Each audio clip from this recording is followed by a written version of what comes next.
কলমি শাক কেটে পরিষ্কার করে ধুয়ে নিয়েছি ছোট ছোট করে। ফোড়নে দেব রসুন, পেঁয়াজ, কাঁচা লঙ্কা। আমি এখানে শুকনো লঙ্কা দিচ্ছি না। এখানে আমি একটু আলুও ভেজে নিচ্ছি, ছোটো ছোটো করে আলু কেটে ভেজে নিচ্ছি। এখানে আমি নুন দিয়ে দিয়েছি, হলুদ দিয়ে দিয়েছি।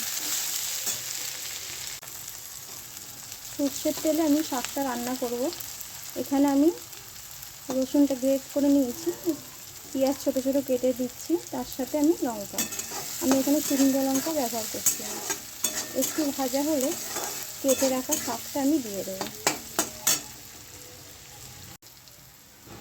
এবার আমি কেটে রাখা শাকটা দিয়ে দিচ্ছি।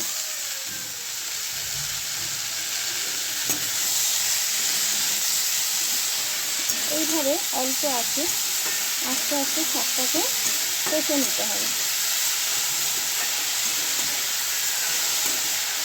10 থেকে 15 মিনিট আমি এটা এইভাবেই করব। এখানে আমি নামমাত্রা অল্প একটু চিনি দিয়ে দিলাম, দিয়ে আবারও আমি ভালো করে কষে নেব।